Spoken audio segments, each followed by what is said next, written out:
Hello from the Miller Center. Today is March 25th, which marks the 30th day of Russia's invasion into Ukraine.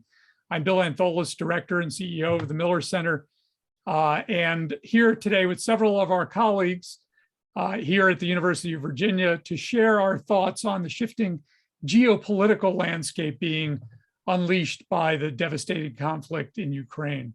By way of background, this conversation is a product of a new Miller Center undertaking, which probes the motives, movements, and ramifications of the war in Ukraine. As part of that effort, about 20 faculty have been engaged in a regular war room meeting several mornings each week.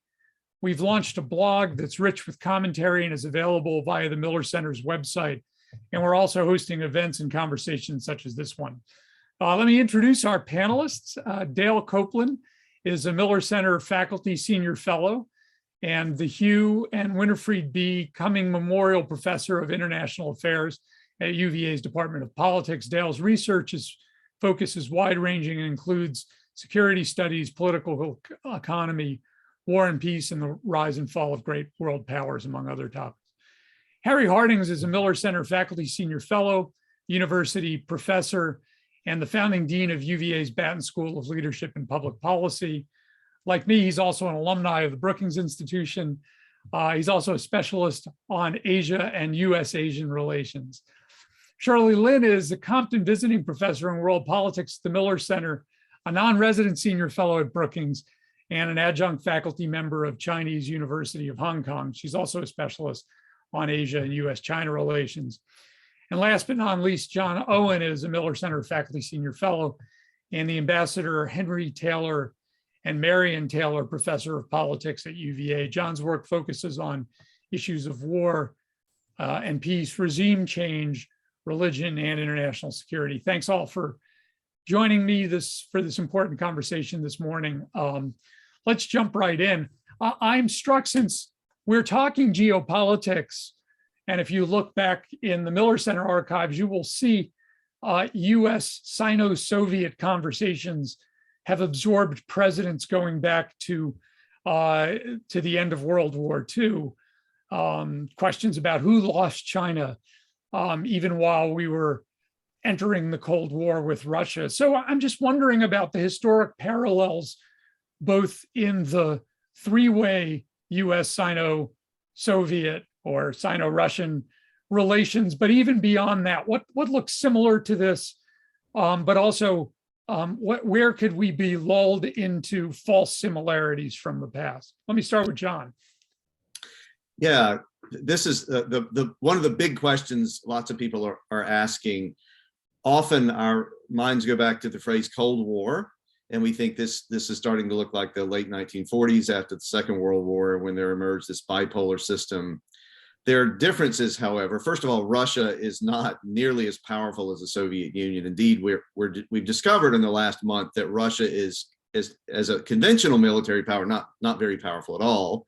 It can't even defeat Ukraine, at least not very easily. It does have at least 4,500 nuclear warheads, so it's still a force to be reckoned with in that sense. But it is not the mighty Soviet Union of 1946, whose armies occupied Eastern Europe, the lands that it had liberated from Nazi Germany. Hovering in the background, however, not very far in the background, is China, which is a rising great power, superpower in waiting, as it were. And China, and there are people on the panel who know much more about China than I. So all I'll say to begin with is that China is confronted now with a choice about whether to back Russia more fully, to cut Russia loose, or to do something in the middle. So far, it's doing, as I read it, something in the middle. But I raise China because that, were it to become the case that China, after a set of interactions following this war, did in fact side with Russia and broke with the West, we would be more like, in a situation more like the late 40s, origins of the Cold War. I don't think we're there, and I'm not at all saying we will get there, but that's something to keep an eye on. Maybe I can jump in, because we all know that on February 4th of this year, Xi and Putin had an important talk where they claimed each other as unlimited allies, allies that would give unlimited support to each other. And it does seem that perhaps she, at that time, gave Putin at least a yellow light, if not a green light, for his invasion. Everyone thinking it would be short, of course. But I think the key thing in building on John is that while Russia was the big partner and China the little brother in the 50s, geopolitically it's now totally the opposite, to the point where Russia's asking for military aid in its bogged down war in Ukraine. But I think we have to bring in the economic angle here, because in the 1950s, China and Russia wanted a closed economic sphere. They didn't want to trade. They were very neo-mercantilist. Now China is wanting globalization and needing it for its own domestic support. So this creates a whole new angle for China, not only being the big brother, but also being very much dependent upon world trade. It has 10 times as much trade with the EU and the US than it has with Russia. And that's a big downside if this war goes on for China. So I think that's an important thing. And I'll let Harry and Shirley talk more about other aspects of the China question. Thanks. Well, before we do that, let me just kind of go around the round robin of the major powers here. Absolutely right. China is far stronger now than it was in 1949, 1950, when it really needed Russia as a counterweight against the United States and needed Russia's aid as China was moving from a country that was undergoing peasant revolution to a country that wanted to industrialize and to modernize its military. So China is far stronger. Russia is far weaker, and the United States is also substantially weaker than it was. It really was forming almost a unipolar system, maybe later a bipolar system, as World War II came to an end. It was the one major power that had not been touched significantly by war at home. And the United States today is, of course, has a variety of domestic problems economically and socially. It has somewhat weaker relations with some of its allies, although they've always had strains over controversial issues. So I think that looking at these three players in what is now not yet bipolar, maybe tripolar, is a very important way of looking at it. I'm really struck, Harry, by that last comment about the United States, because in comparative terms, both perhaps vis-a-vis the other powers, and certainly in domestic political terms, the United States is weak. And yet I'm also struck by how surprisingly NATO came back together in this. I wonder if you or others could comment on the state of the Western alliance compared to other times in the relationship and in history, and the extent of the Western alliance. Yeah, I just a quick thing on that. I have been struck by this as well, Bill, and I've talked to Europeans in the more political realm than I am, who are stunned, delighted, but stunned at the solidarity. And one Swede I talked to thought it was partly a psychological reaction to this long-standing European, particularly German, conviction that Russia can and must be worked with, and Vladimir Putin, notwithstanding his sins of attacking Georgia and annexing Crimea, he's all we have. We have to work with him, and we can. We'll make this work, including by buying lots of gas and oil.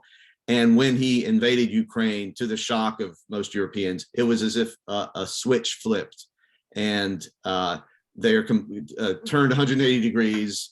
And it's partly a psychological response, but it's across countries, it's across elites. It seems to reach way down into the societies, and it won't last, right? It won't last forever, but it's a moment in which important things could happen. This is why Biden's in Europe now. Some things could get institutionalized and entrenched. For example, NATO deploying more troops permanently in the East, perhaps even deploying tactical nuclear weapons toward the East, which they did not want to do before this happened. So the solidarity is remarkable. You're right. Mm-hmm. I'd like to certainly hear from Shirley about the Taiwan differences from the 50s, because obviously the U.S. was very tied to Taiwan in the 50s, and almost had small nuclear-informed crises that could have led somewhere very dangerously in 54 and 58. But what I think I'm struck by, and we forget this, that the NATO alliance had a lot of ups and downs through the Cold War. Let's not forget that France pulled out of the NATO structure in the early 60s. Let's not forget the 1980s, where there were huge demonstrations against what NATO was doing regarding missiles in Europe. And the thing that strikes me is that we actually have the opportunity to rebuild what we call a Western alliance, but that includes, of course, the aspects of the Quad, which is Japan, Australia, and India and US. Very upsetting to Chinese, who have talked about it just recently as the Quad being the equivalent of NATO and the encirclement of China. That was just 3 days ago. And so from the perspective of the Chinese and the Russians, they are very worried that we are rebuilding and structuring the geopolitics of this to keep them encircled. And so I wouldn't call the US a weak player here. I actually think the US, despite its domestic issues, is a very strong player, has bases in over 100 countries, and is still surrounding the two big geopolitical players of Eurasia, Russia and China. Yeah, Shirley, please, Yeah. please give us your sense of how China's playing in this, but particularly on the issues of Taiwan, which seem so distant from Ukraine, and yet they seem so relevant.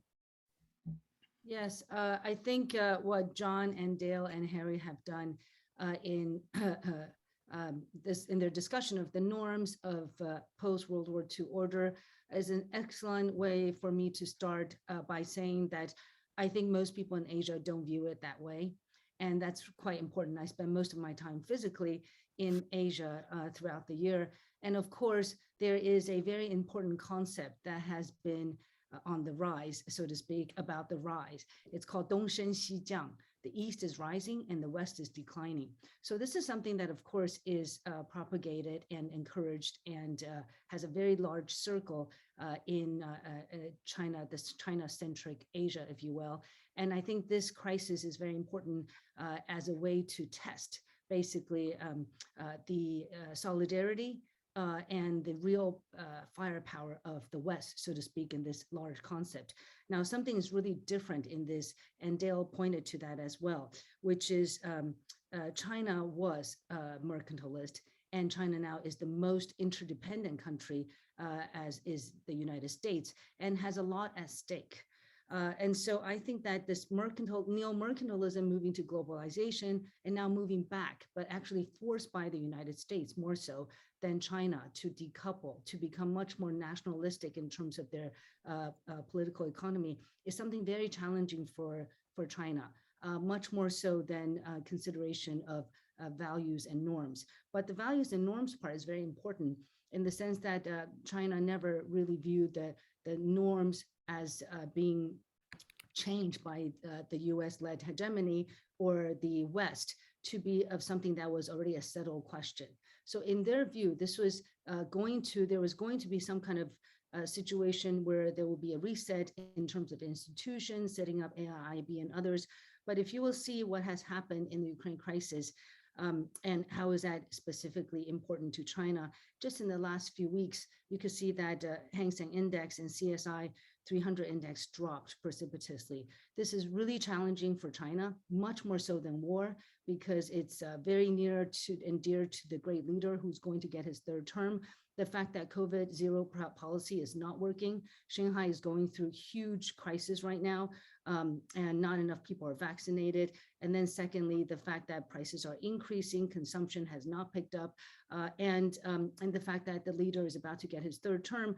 He does not want any of this just when the real estate market and other markets that he's attacking actually are tanking. So the problem with the domestic. So if I could to just summarize what I hear you saying, decoupling is happening, but it's not being driven by the Chinese. They like the old rules of the game, but they didn't think that those rules included broader norms like territorial integrity of other countries. And and it's hitting in a transition moment. And we saw in our own transition last year from one administration to the next, transitions can be turbulent moments in political systems. Yes, that's right. I think, Bill, my key point is that for the Chinese, interest above values. Now, coming to the values part. So the fact that this war has sort of put values and interests at the forefront. What is it that really is important? Two things I want to highlight. One is that in terms of information, just like basically the last two world wars, basically, information is now totally different. If you read in Chinese, in Arabic, and English, you get a totally different picture as to who is responsible and what is happening in the world. This is very important because of technology. It's moving forward. And of course, we at the Miller Center has scholars who are at the forefront of studying this, how data is managed. And the second thing that's important is that the world, as you said, the Chinese wish that the global economy continues as before, but the values do not have to be part of it. And this is becoming impossible with what's happening now. And as it relates to Taiwan, of course, the Chinese wish to say probably to the world that there's nothing similar about Ukraine and Taiwan, because they care. If you care about norms, and the Chinese would like to care sometimes when it fits their values. And when the values and interests collide, they like to say we care about values. But what are those values? Territorial integrity and sovereignty. On that basis, Taiwan has nothing to do with it because they always claimed Taiwan was part of China, and the world agreed with them in terms of upholding one China since the 1970s. And secondly, so attacking Ukraine basically is totally wrong because that is a sovereign country. So I want to dig deeper a little bit on China, but before doing so, I do want to go back to the Russia piece of this. We've talked about a rules-based system that on the economy is quite transactional, but when it comes to security, territorial integrity seemed so central. Why didn't institutions and norms protecting territorial sovereignty deter Putin in this case? John, you're the man, I think, on this. I see Harry wants to say something. So I'll be quick and say Putin doesn't care about those norms at all. And I getting back to your earlier question about NATO solidarity, I think a lot of Europeans really do care about this, right? One of the parts of the solution to the two world wars that became kind of normalized in Western Europe after the Second World War was territorial integrity. And we will no longer allow this kind of great power politics where we let great powers hive off bits of smaller countries, as had happened for centuries, actually. And Nazi Germany was the worst, most malignant case of this, but it had been the norm. Great powers just did that. So smaller states after World War II in Europe have been secure, have known they're secure. Russia clearly doesn't follow that script. Putin doesn't care at all for it. In that sense, he is more like a 19th century, early 20th century great power statesman. And he probably thinks that others don't really believe the norms either. They just use them. Shirley was talking about the Chinese following interest rather than norms. I think Putin lives in a world where this is how everybody operates. It's just the Westerners are more clever about disguising their interests, cloaking their interest in values. And I think it drives him crazy.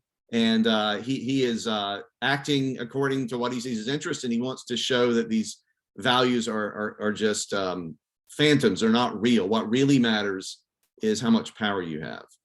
I want to go back to China and say that maybe the Chinese never believed in them, but basically the norms that are being violated here are not just Western norms. These are the core principles in what the Chinese, beginning in the mid-1950s, called the 5 principles of peaceful coexistence.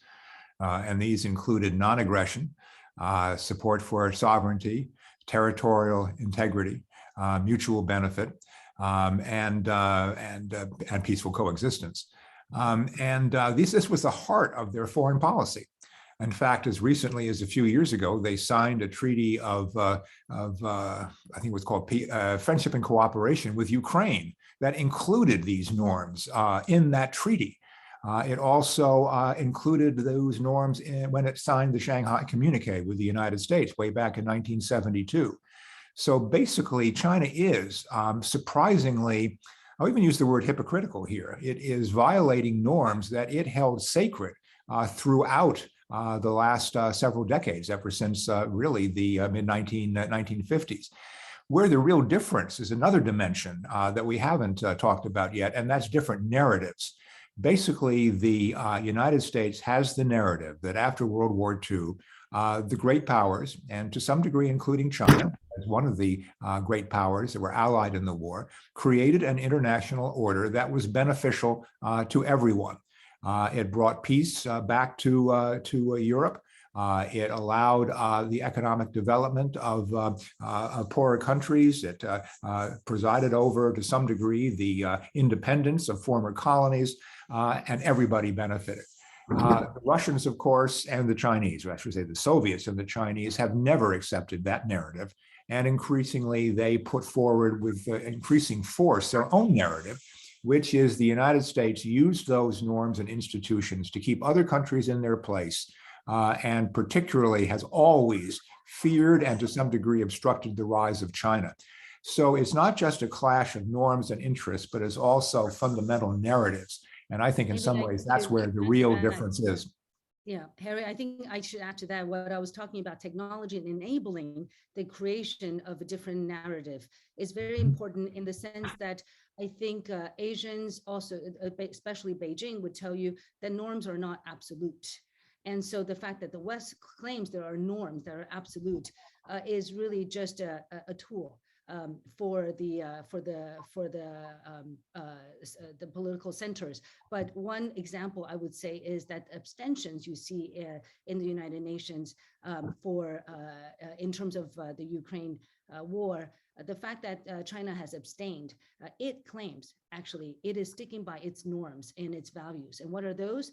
It is giving peace a chance. This is actually what Wang Yi said. And that's really clever, basically, because what China says it stands for is peace, harmony, stability. And the fact that there is a US-led hegemony is actually very risky for the world, whereas China's presence is giving peace a chance and not exacerbating this crisis. And think about that kind of narrative. It's very hard to counter that if you are actually living near China and living in near the Taiwan Strait. I'd like to bring in something that I know that Dale has touched on in some other conversations that we've had, which is a few of the other great powers. You know, we have these three great powers that we fought about since the end of World War II, but we now have India with almost the same population as China, perhaps more people now than China. You also have Japan and Germany stepping forward, interestingly, as more self-confident democracies, filling out the West so that it's not just the United States. And I'd love to hear you all talk about how, you know, to what Shirley said, that these are not absolute universal norms. We have three other major democracies stepping forward, two of which are squarely in the West. India seems hedging in how it's stepping forward. I wonder if you all would comment on that and how you see that playing forward. Maybe I'll start on this one because it's a bit of a follow-up to what we just talked about. I see norms as having three different aspects. One is you use norms and institutions as an instrument, and that's often how the U.S. is charged, as, you know, using norms when it's convenient and then ignoring them, like in Iraq in 2003, having an invasion. The other aspect is that the idea that norms are internalized by the actual great powers, and they actually constrain them from within. But the third one is interesting. It's kind of a mix. You are constrained by the fact that other nations have internalized these norms. Even though great powers typically ignore them when it's convenient, they sometimes find themselves constrained by, you might say, public opinion of their alliances. And that's, I think, where the other great powers, not the other great powers, the other smaller powers, the European powers, Germany, Japan, and then Australia and India and a few others come in, because some of them have internalized certain views of, say, peaceful coexistence or non-intervention in other people's crises or territorial sovereignty. And they have internalized it, and therefore the US and China actually feel somewhat bound by those views, partly because they want to keep good relations with the, quote, middle powers. So I would view this as an interesting aspect here, where the Europeans, I think, are morally and psychologically outraged by this. the US and China can look at this as part of a larger game, perhaps. But the moral aspects of this has really kicked in a whole new feeling in Europe, where Germany suddenly jumps its defense spending by 2 or 2.5 times, and Japan is thinking about major military spending. And that is fascinating, because I think it comes out of what I would call the normative internalized reaction. And that has to be taken into account by the great powers. I think, I think Dale, that's a I very would add the interesting European- analysis because the one thing that you didn't mention as to how norms might work would be the institutions that are supposed to enforce those norms. And I think we've seen that the United Nations has been kind of toothless here. There have been votes that have been, as always, ignored by Russia. If we look at a different set of issues, say the South China Sea, where territorial disputes and different claims about controlling rocks, reefs, and even waters were brought to an international tribunal. The Chinese refused to participate. The court ruled against China across the board, and the Chinese just said, forget it. We're not going to pay any attention to this. So I think that, yes, Dale is right in the way that norms can work. And to some degree they have, except for the Russia clearly did not internalize them, neither did China completely. But certainly the institutions that we're supposed to enforce have been shown to be toothless, as many people have always predicted since the founding of the UN. I would add one point to that, Harry, in terms of what Dale said, which is very important. The fact that norms have been internalized in Europe actually is creating a huge crisis for Europeans, because their economy depends on China. If you look at the auto industry. And so actually that the fact that they feel so outraged and so powerless, and institutions cannot help them. Each country still has to decide what it is going to do with the China market. I think this is a huge source of what I call Taiwan's China dilemma. It really applies here. Everyone has a China dilemma in terms of the norms and the values separated from their interest. And that is an ongoing situation to look at. And second bit is for the Taiwanese, I think they have been pretty amazed that Germany continues and Europe continues to trade and invest with Russia all these years, when Taiwan has battled with whether we should trade and invest in China for the last 30 years, this ongoing controversy, whereas the Europeans thought they could separate it, do one thing and think about values in another way, and that is no longer possible. I just want to add a very quick point to what Harry and Shirley just said, and that is that we have to remember, we can look at certainly China's hypocrisy, certainly in this situation, although they claim there's fence sitting to help mediate, and they're not really going either way, and that allows them certain leverage with Russia. But reality is that the last 30 years, China has joined, I think, over 1,000 institutions. Maybe I can be corrected on that. A huge number as part of the so-called hide and bide strategy. Yes, you hide and bide, you look like you're a reasonable actor as you grow by joining all these institutions, even getting a label as the responsible stakeholder from a Republican. And it worked. Now they're at a certain peak where they have to decide, do we, in some sense, take off our sheepskin and show our wolf-like aspect, wolf warrior diplomacy, or do we backtrack and see these institutions as very important to our long-term strategic interests because they believe in those norms, and we've said we believe in those norms, and now we're constrained by the very fact that we've hided and bided for 30 years through norms. And so I think what's interesting for China is to see this tension literally every day between trying to appear a part of the world liberal norm system and at the same time achieve their strategic self-interests, which could include a long war in Europe, which diverts attention from China. So I see this as a tension that is ironically part of what they did for 30 years by joining so many institutions. So I want to turn the final part of the conversation to Taiwan more explicitly. I think so many observers were surprised to see war in Europe. We've had war in other parts of the world, certainly in the Middle East. There have been wars in Africa and civil wars in Latin America and other places. But we've had open now land warfare in Europe at a time when many American analysts were wondering how the US would respond if there was a Chinese invasion of Taiwan. And I'm curious both whether, well, in two directions. One, how badly the war has gone from Russia, if China is deterred by that. But on the other hand, the fact that the United States has avoided boots on the ground explicitly from the beginning on the edge of the NATO alliance, whether that might encourage China to think that, or make Taiwanese fear that the US would take the same stance for a country with which it does not have a formal alliance. It does have security guarantees, but doesn't have a formal alliance. I'd love all of your take on that one. Maybe I'll start off with my immediate thoughts, since I've been asked about it a lot. The first thing is, of course, that there is no, there is a, I think there needs to be a perspective. The Taiwanese have been under threat for a very, very long time, since 1949. Two Taiwan Strait crises in the 1950s, a third one in 1995-96, just because its president went to speak at Cornell University. And now, of course, we are approaching perhaps another one. But I think the possibilities are very remote for the reason that for the Chinese, they would like a cost-effective way of unification, cost-effective, especially as the Chinese economy is now under real constraint at official rate of 5.5%. And the fact that the army is filled with children who are the only child in their family, there's a real question as to who is willing to fight and how do we fight our own brothers and sisters. So in that emotional way, it's similar to Ukraine.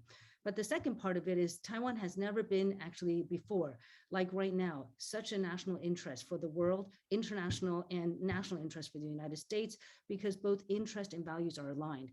It is a vibrant democracy, very well governed, high growth, and produces chips that we want. So both on the material front and on the value front, it is at a time where the world supports Taiwan, and so it's very difficult for Taiwan to be abandoned, if you will, like the way some believe that, like the Chinese would like to portray, that Ukraine has been abandoned by the West, and using sanction is not enough. And the third bit I would say is, in order for this to play, the implications of Ukraine mostly for Beijing is that they do not want to have forceful unification at this time where you see the West looking at television pictures of war-torn Kyiv and all the other cities. So this is not a great time. I would say that in terms of the scenario that we have, there's some time that has been bought if there ever was any kind of an immediate possibility. But further than that, the West solidifying around the goal of protecting Ukraine, at least emotionally and conceptually. I think in the case of Taiwan, there will be even more. Boots on the ground is something separate in terms of military strategy, but the Chinese have always wanted it to be actually, I would say the best scenario today is forceful, involuntary, but not forceful unification. And so that is something that's really different than what Russia is doing in Ukraine today. If I could jump in on the larger geostrategies here, because I think Taiwan is an important player in all of this. But of course, China is looking at the larger global implications of trying to take Taiwan by force. And of course, again, we have to think about deterrence. Now, deterrence is twofold. One is the so-called strategic ambiguity that the U.S. has had, where it might or might not help Taiwan in a crisis of actual war. And that ironically comes out of playing the China card in the early 70s. So we moved away from Taiwan to play the China card against Russia. Now we're kind of stuck with a strategic ambiguity. But I think the interesting part of deterrence here is what I would call economic deterrence, which is the way we did it against Japan all those years before 1945, and the way China knows we're already doing it in recent talks, Biden and Xi, to convince them, if you think Russia's being hurt by this, our ability to sanction them, watch out, because China is way more vulnerable than Russia will ever be. Russia's an exporter of oil, you're an importer of oil, 70% of your oil comes from abroad. We could shut that down overnight, you know we could, and therefore China's going to be extremely wary on this. I really think that there's not a problem. I can't imagine China wanting to invade Taiwan, given what they've now seen with the Ukrainian situation. John or Harry, can you Yeah, imagine? I would agree with Shirley that an invasion is not something that the Chinese really want to do, because I think they see that their army too may be far less capable to carry this off, just as the Russian army was far less able to carry off an easier land invasion versus an amphibious attack than people thought. So I think that the missing scenario here is a blockade of Taiwan by China, and basically saying, if you want to break it, you're going to be confronting us at a war at sea and maybe in the air as well. Whether that would work or not, I don't know. All I know is that compared with the Berlin blockade at the very beginning of the Cold War, where we actually could resupply an entire city by air precisely because the Russians didn't dare shoot anything down, I don't know how we would be able, or others would be able, to run this blockade of Taiwan and how long Taiwan could hold out. So I think that the discussion, the focus on an amphibious landing, which is the hardest thing, the hardest way to overcome Taiwan by force, I think that is missing much more plausible and likely scenarios. And they haven't been gamed out yet, at least not that I've seen. My last, just a quick thing. Short term, I agree with my colleagues completely. I do think this war, Russia-Ukraine war, gives China a long-term incentive to find ways to inoculate itself against these sorts of massive economic sanctions. Mm-hmm. At the same time, China, as Dale emphasizes, is heavily dependent on its trade with the West. So what does it do? It has to get creative with international finance, among other things. So another thing to stay tuned to. Well, thank you all. It was great to have you all together. I hope we get to do this again soon. And thanks for our audience for joining us for so many different programs, including our experiment with a pre-recorded webinar. We hope to do this again soon too. So thanks. Thanks all.